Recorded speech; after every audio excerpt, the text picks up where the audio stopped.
Dnes vás vezmeme do míst, kde se to kyselka majem hemží. Jsme v chráněné krajinné oblasti Slavkovský les. Že je to tak. A protože dnešní výlet bude trošku delší, nebudeme se zdržovat a řekneme si plán dnešního výletu, který dnes bude v chráněné krajinné oblasti Slavkovský les v Karlovarském kraji v okrese Cheb. Náš výlet začneme v přírodní rezervaci Smraďoch, pak se přesuneme k obci Prameny, kde se podíváme na jednu zřícenou kapli a několik pramenů kyselek. Výlet si pochopitelně můžete rozdělit.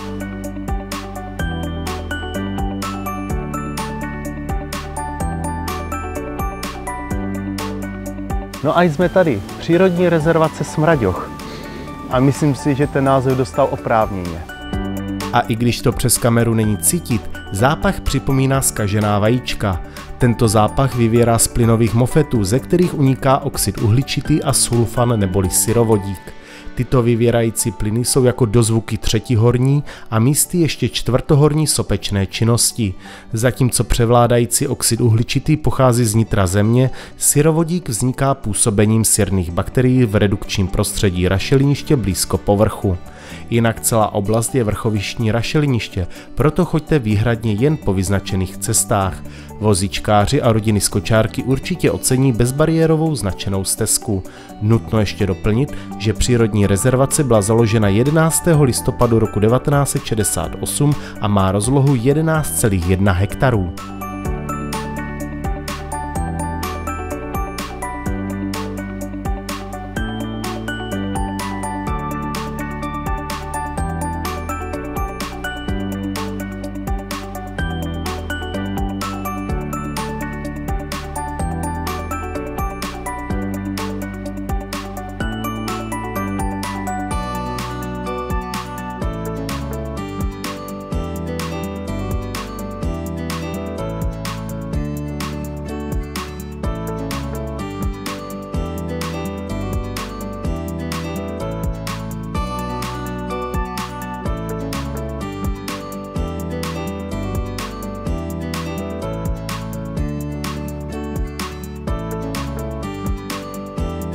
A další zastavení je farská kyselka,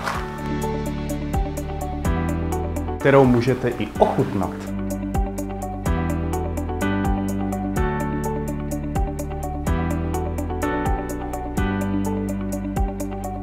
Voda má stálou teplotu 7 stupňů Celsia a obsahuje železo a hořčík. Název získala podle farského lesa, který patřil farnosti v Rájově. Díky vysoké koncentraci rozpuštěného oxidu uhličitého má kyselka vysokou perlivost. Minerálku je možné ochutnat na místě vývěru. Voda z farské kyselky odtéká do malého okrově zbarveného jezírka.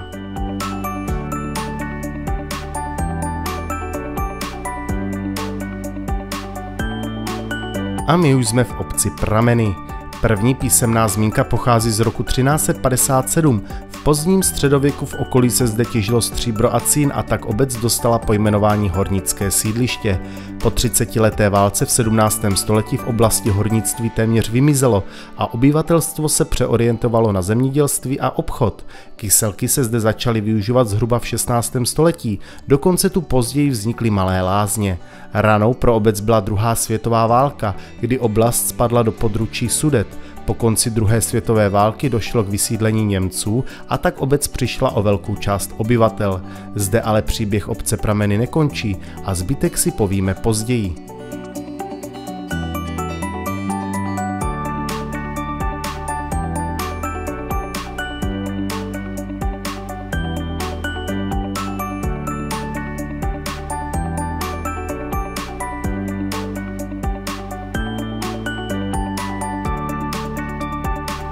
Barochův pramen je slabě mineralizovaný uhličitý železitý pramen.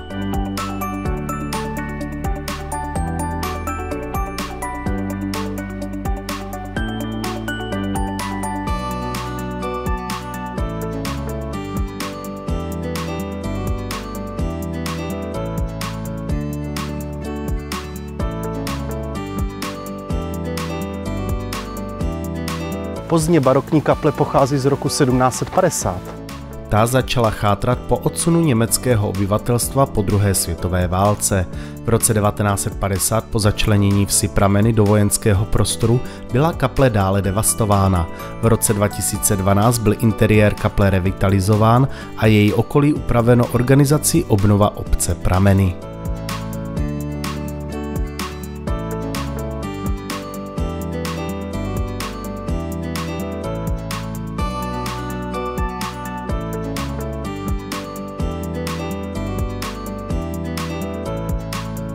Další pramen, na který se podíváme, se jmenuje Vincent. Ale pozor, v žádném případě k němu nesestupujte. Hrozí totiž smrt. Z pramene totiž silně vyvěrá oxid uhličitý, který je těžší než vzduch a je tím pádem vzduch vytlačován. I při velmi nízké koncentraci se můžete snadno udusit. Původně šlo o hlavní pramen zdejších lázní, nad kterým stál altán. Objev léčivých pramenů Vincentův, Gizelin a Rudolfův způsobil založení vlastních lázní. Lázeňská budova byla postavena mezi lety 1872 až 1878 ve švýcarském stylu. Po druhé světové válce byla lázeňská budova přeměněna na plicní sanatorium, později sloužila budova jako domov důchodců. Lázeňský dům byl v roce 1985 poškozen požárem, následně chátral a v roce 2000 byl nakonec zbořen. A naše další zastavení jsou tyto dva prameny, Rudolfův a Gizelin. Díky okolním vydatným pramenům vznikla v 90. letech 20. století pod iniciativou obce Prameny v čele se starostou Václavem Brennerem myšlenka o vybudování stáčírny, jenže nápad se nelíbil ochráncům přírody a tak investoři od tohoto záměru upustili. Díky 17 průzkumných vrtů a nutnost po privatizaci po roce 1989 odkoupit od pozemkového fondu byty v rodinných domcích, u kterých pozemkový fond zablokoval případný prodej, se obec dostala do dluhu o celkové výši 30 milionů korun. Vzhledem k tomu, že dluh zhruba 8krát převyšoval roční rozpočet obce, dostala se obec do finanční krize.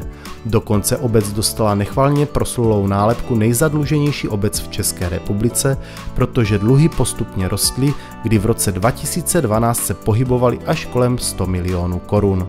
Obří dluhy a rozdílné názory na to, jak situaci řešit, měly zásadní dopad na atmosféru i sousedské vztahy v obci. Rozvoj obce se de facto zastavil. Obec později musela prodat část obecního majetku, včetně pozemku z vrty minerálních vod. Obec Prameny tyto pozemky prodala společnosti Real Aspekt, kterou vlastní ruský podnikatel Dmitrij Vajner. Nakonec z finanční krize musel pomoci stát. A to je z putování po Kyselkách vše. Pokud se vám díl líbil, napište nám to do komentářů, sdílejte nás a nezapomeňte zase příště na další díl našeho pořadu Toulání po Česku. Naschledanou.